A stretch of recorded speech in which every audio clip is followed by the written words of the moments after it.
শিক্ষক কর্মচারী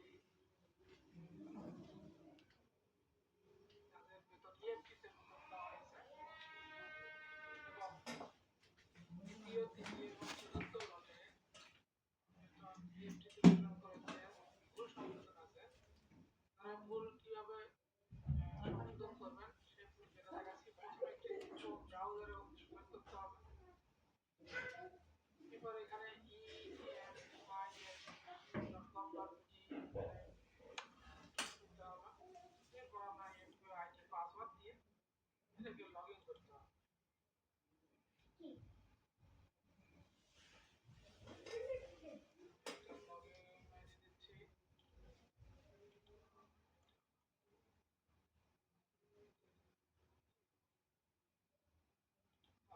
এটাতে আমি লগ ইন করলাম। লগ ইন করার পরে আমরা এখন কাজ করব এমপিওতে।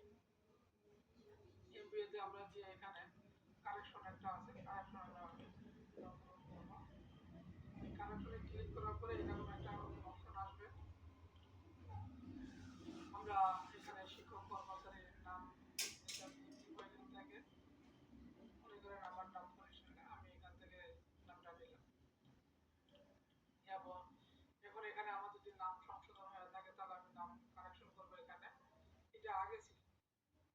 এবং আমার যদি এখানে নাম ভুল থাকে তাহলে আমি এখানে নাম লিখে দেবো আর কি।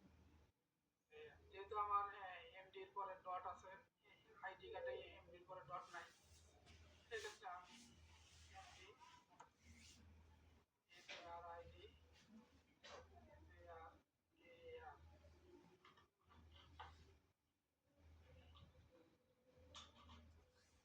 লিখবো। এটা আমরা ক্যাপিটাল লেটারে লিখতে পারি। এমডি এআর আইডি এআর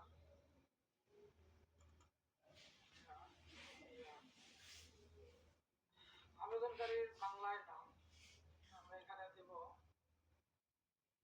বাংলায়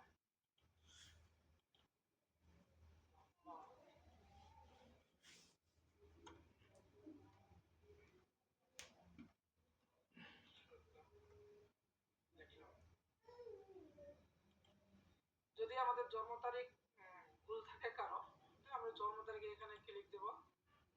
এটা আমার সঠিক আছে। যদি কারো এটা এই জায়গায় ভুল থাকে তাহলে আপনারা এই জায়গায় সঠিক করে লিখে দেবেন। এরপর ব্যাংক হিসাব নাম্বার যদি কারো ভুল থাকে, আমার জন্ম তারিখ ঠিক আছে, জন্ম